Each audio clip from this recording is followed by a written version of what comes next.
আসসালামু আলাইকুম। গ্রামের বাড়িতে হঠাৎ করে কাচ্চি বিরিয়ানি রান্নার এই আয়োজন, এর পেছনে কিন্তু চমৎকার একটা গল্প আছে। আমার ছোট ভাই রকি আর সোনি, তারা দুজন সফল খামারি। প্রায় ৪৫ থেকে ৫০ দিন ধরে যত্ন নিয়ে সোনালী কক মুরগি পালন করেছিল। খামারের মুরগি বিক্রির পর আমাদের জন্য রাখা হয়েছিল দুটি তাজা মুরগি। আর এই পুরো উদ্যোগের পেছনে মূল মাস্টার মাইন্ড ছিল আমার আরেক অভিজ্ঞ ভাতিজা তুষার, যে নিজেও একজন সফল মুরগি খামারি। ওদের ফোনেই সোজা নারায়ণগঞ্জ থেকে ছুটে গেলাম গ্রামের বাড়িতে। রান্নার মূল দায়িত্ব নিয়েছেন আমার বোনজামাই সাদেক আকন্দ, যিনি পেশায় একজন ইমাম এবং রান্নাতেও অসাধারণ দক্ষ। রান্নার পরিবেশটা হয়তো কোনো 5 স্টার রেস্তোরাঁর মতো নয়, তবে আমাদের বাড়ির উঠানের এই মাটির চূড়ার খাবার খেয়েই তো আমি ছোট থেকে বড় হয়েছি। প্রথমে মুরগির মাংসের সাথে একে একে রাঁধুনি কাচ্চি মিক্স মশলা, আদা রসুন বাটা, পেঁয়াজ বেরেস্তা, পরিমাণ মতো সয়াবিন তেল, ডানো দুধ, লবণ, ঘি, টক দই এবং সয়া সস দিয়ে ভালোভাবে মেখে নেওয়া হলো।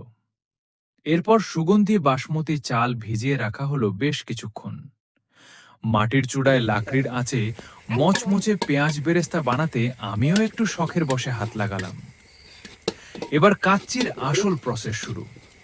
কষানো মাংসের ওপর দেওয়া হলো 2 টুকরো করে কাটা আলু, পেঁয়াজ বেরেস্তা, ঘি আর জর্দা রঙের বদলে আমাদের দেশি টেকনিক কুচানো কাঁচা গাজর। আলু ভাজা শেষ, আর মাটির চুলায় এখন চলছে আমাদের খামারের তাজা মুরগির মাংস লম্বা সময় ধরে কষানোর পালা। মশলার গন্ধে চারপাশে একদম মৌ মৌ করছে।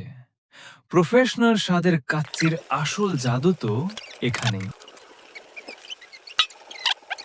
এরপর হাফ বয়েল করা বাসমতি চাল মাংসের ওপর সুন্দর করে সাজিয়ে দেওয়া হলো। উপরে ছিটিয়ে দেওয়া হলো আলু বোখরা, কিশমিশ, বেরেস্তা, গুঁড়া দুধ আর বাকি থাকা ঘি। নারায়ণগঞ্জের বড় বড় রেস্তোরাঁয় তো অনেক কাচ্চি খেয়েছি, কিন্তু আজ বুঝতে পারছি উপকরণ সঠিক হলে বাড়িতেও প্রফেশনাল স্বাদ আনা সম্ভব। রেস্তোরাঁয় পাতিলের মুখ ময়দা দিয়ে সিল করা হলেও আমরা ব্যবহার করলাম ভেজা নরম সুতির কাপড়। এবার দমে বসানোর পালা। চূড়ার লাকড়ি তুলে নিয়ে শুধু কয়লার ধিমে আঁচে রাখা হলো।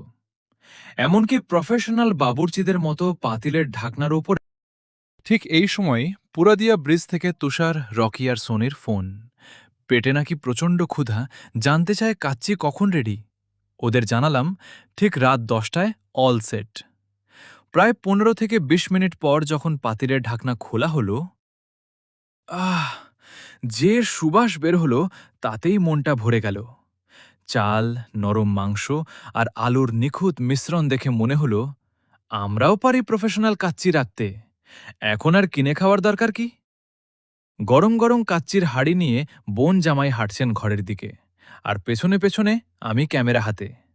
ঘরে গিয়ে দেখি আমাদের সব গেস্টরা খাওয়ার জন্য একদম রেডি।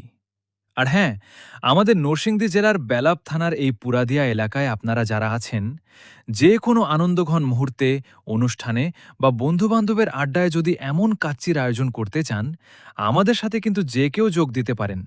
কারণ আমরা এখন নিজেরাই ঘরোয়াভাবে দারুণ কাচ্চি রান্না করতে পারি। কাচ্চি খাওয়ার জন্য আর কষ্ট করে নরসিংদী বা ভৈরব কাচ্চি ভাইতে যেতে হবে না। আমাদের পুরাদিয়াতেই হবে সেরা কাচ্চির আয়োজন। শুধু প্রয়োজন একটা সুন্দর উদ্যোগ।